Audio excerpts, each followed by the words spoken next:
శ్రీ విఘ్నేశాయ నమః. శ్రీ గురుభ్యో నమః. మహాసరస్వతి నమః. నమస్కారం అండి, ఎలా ఉన్నారు? ఈరోజు 2024 జనవరి మాసంలో మకర రాశి వారికి ఎలా ఉండబోతుందనే అంశం గురించి తెలియజేస్తున్నానండి. ఈ మకర రాశి అధిపతి వచ్చేసి శని భగవానుడు. ఈ మకర రాశి ఉత్తరాషాఢ 3 పాదాలు, శ్రవణ 4 పాదాలు, ధనిష్ట 2 పాదాలు కలిపితే మకర రాశిగా వస్తుంది. ఉత్తరాషాఢ 3 పాదాల వారికి రవి మహర్దశతో వారి ప్రారంభమవుతుంది. రవి 6 సంవత్సరాలు, చంద్రుడు 10 సంవత్సరాలు, కుజుడు 7 సంవత్సరాలు, రాహు 18 సంవత్సరాలు, గురువు 16 సంవత్సరాలు, శని 19 సంవత్సరాలు. ఇకపోతే శ్రవణ నక్షత్రం వారికి 4 పాదాల వారికి చంద్రమహర్దశతో ప్రారంభమవుతుంది వారి దశ. చంద్రుడు 10 సంవత్సరాలు, కుజుడు 7 సంవత్సరాలు, రాహు 18 సంవత్సరాలు, గురువు 16 సంవత్సరాలు, శని 19 సంవత్సరాలు, బుధుడు 17 సంవత్సరాలు. ఇకపోతే ధనిష్ట 2 పాదాల వారికి వీరికి కుజమహర్దశతో జీవితం ప్రారంభమవుతుంది. ఈ కుజమహర్దశ 7 సంవత్సరాలు, రాహు 18 సంవత్సరాలు, గురువు 16 సంవత్సరాలు, శని 19 సంవత్సరాలు, బుధుడు 17 సంవత్సరాలు. వీరికి ఉత్తరాషాఢ నక్షత్రం 3 పాదాల వారు కెంపును 3.5 క్యారెట్లు కనుక ఉంగరాన్ని కానీ లాకెట్ కానీ ధరిస్తే వారికి మంచి లాభం జరుగుతుందండి. అలాగే శ్రవణ నక్షత్రం వారు 4 పాదాల వారు ముత్యాన్ని, మూన్ స్టోన్ అయినా పర్వాలేదు, ముత్యమైనా పర్వాలేదు, ఉంగరంగా కానీ లాకెట్గా కానీ ధరిస్తే వారికి మంచి ఫలితాలు వస్తాయి. ఇకపోతే ధనిష్ట 2 పాదాల వారు పగడాన్ని 3.5 క్యారెట్లు ఉంగరం కానీ లేదా లాకెట్ కానీ ధరిస్తే చాలా చక్కగా వారికి వారి దశ కానీ ఇంకేదైనా కానీ ఇబ్బందులు ఉంటే తొలగిపోయే అవకాశాలు ఎక్కువగా ఉన్నాయి. ఈ మకర రాశి వారికి ఏలినాటి శని నడుస్తుందండి. ఏలినాటి శని వీరికి ఇంకా 2.5 సంవత్సరాల కాలం ఉంది. ఈ శని వీరిని కొద్దిగా ఇబ్బందిదాయకంగా చేయనున్నాడు. ఈ శని వల్ల చాలామంది భయపడిపోతారు, భయభ్రాంతులు అవుతారు. కానీ నా దృష్టిలో శని భగవానుడు ఒక వ్యక్తి జీవితాన్ని కొత్త జీవితాన్ని వైపు మళ్లించడానికి అనుభవపూర్వకంగా నైవేద్యంగా చేస్తాడని ఉద్దేశం. శని వచ్చినప్పుడు కష్టమే, కానీ ఆ కష్టాలను అనుభవపూర్వకంగా తీసుకొని మనము జీవితంలో ఎలా ఉండాలి, ఒకరోజు కాదు, 2 రోజులు కాదు, 7.5 సంవత్సరాల కాలం నీ జీవితానికి ఒక గుణపాఠం నేర్పించి పెద్దల పట్ల ఎలా ఉండాలి, మీరు ఎవరితో ఎలా మాట్లాడాలి, ఏ బిజినెస్ ఎలా చేస్తే బాగా ఉంటుంది అనే అనుభవాన్ని నేర్పిస్తాడు. గత జన్మలో చేసిన పాపాలన్నింటినీ ఈ జన్మలో కష్టం రూపంలో దాన్ని తీసివేసేసి మంచి హాయిగా శుభ్రంగా కడిగేస్తాడు. రాబో జన్మలో మీకు ఈ ఇబ్బందులు అనేవి లేకుండా చేస్తాడు. బిజినెస్ చేసేవారికి శని ఉన్నప్పుడు వారు తగ్గి మాట్లాడవలసిన అవసరం వస్తుంది. అంటే మంచి దశలో ఉన్నప్పుడు వారి ఇష్టం వచ్చినట్టు ప్రవర్తించినా కానీ ఏం కాదు, కానీ శని మహర్దశలో వచ్చినప్పుడు మీరు ఏమాత్రం ఏమరపాటుగా ఉన్నా కానీ మీరు కింద పడిపోతారు.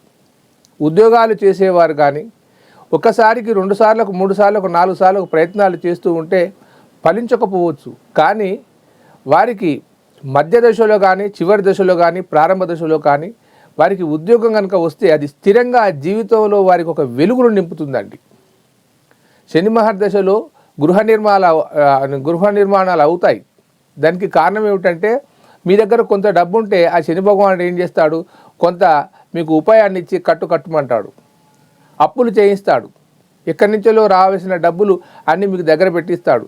ఇల్లు నిర్మాణం అవుతుంది, ఇంట్లోకి వెళ్తాం, ఇంట్లోకి వెళ్ళిన తర్వాత తమాషా జరుగుతుంది, వారిని అందరినీ నేను ఇబ్బందిపరంగా చేస్తాడు. కానీ చివరాఖరికి మిగిలేది ఏమిటంటే నీకు గృహం మిగులుతుంది, కొద్ది రోజులకు బాధలు పోతాయి. ఇచ్చిన వాళ్ళు మీరు ఓపికగా సమాధానం చెప్పి ఓపికగా కనుక వారికి మీరు మంచి విషయాలు చెప్పి కనుక ఉంటే వారు ఊరుకుంటారు. లేదా మిమ్మల్ని ఇబ్బందిదాయకంగా చేసి ఉన్న ఇల్లును కూడా అమ్మేస్తారు. ఈ శని వచ్చినప్పుడు మనం ఎంతో ప్రశాంతతతో ఉండాలి, దైవారాధన చేస్తూ ఉండాలి, శని నామస్మరణ చేయాలి, రుద్రాభిషేకాలు చేయాలి. ప్రతిదీ కూడా ఆచితూచి అడుగులు వేసుకున్న వారికి సౌఖ్యాన్ని అందిస్తాడు శని భగవానుడు. ఈ మకర రాశి వారు ఎవరైతే ఉన్నారో శని బాధలు పడుతున్నారు వారికి నేను ఒకటి సూచిస్తున్నాను. అంధులకు కానీ, వృద్ధులకు కానీ, వికలాంగులకు కానీ, వృద్ధాశ్రమాలకు కానీ మీరు సహాయాలు చేయండి. అది దైవారాధన కంటే ఎక్కువగా పనిస్తుంది. ఇంకా చెప్పాలంటే మీకు అతి కష్టంగా ఉంటే మీరు శ్మశాన వాటికకు వెళ్ళి ఆ శ్మశానములో కాటి కాపరి చేత నుదుట ఆ భస్మాన్ని ధరించండి. ఎందుకంటే రుద్రుడు ఎక్కడ ఉంటాడయ్యా? రుద్రుడు శ్మశానంలో ఉంటాడు. కాశీ క్షేత్రం అంతా కూడా శ్మశాన వాటికనే. అదేదో మనం అనుకోవద్దు, అది పవిత్ర స్థలంగా భావిస్తాం.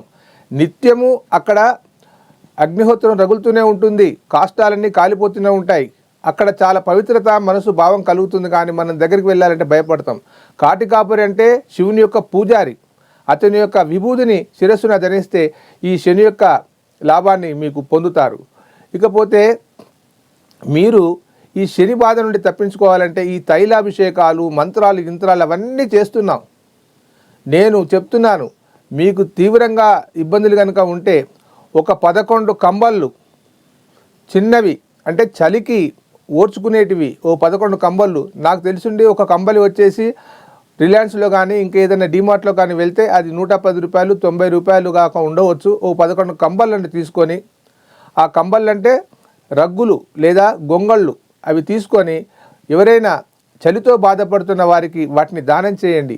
దాన్ని చేయడం మూలంగా మీకు మంచి జరుగుతుంది. 100% నిజం. ఆచితూచి అడుగులు వేయవలసిన అవసరం ఉంది. ఇకపోతే వీరికి గోచార రీత్యా కలిసి వచ్చే గ్రహాలు ఏ విధంగా ఉన్నాయంటే, 3వ ఇంట రాహు ఉన్నాడు. 3వ ఇంట రాహువు మిత్రగ్రహమైన శనికి లాభాన్ని చేకూర్చనున్నాడు. మీకు అనుకోకుండా అడపాదడప మీరు ఊహించరు ఇది వస్తుంది అని.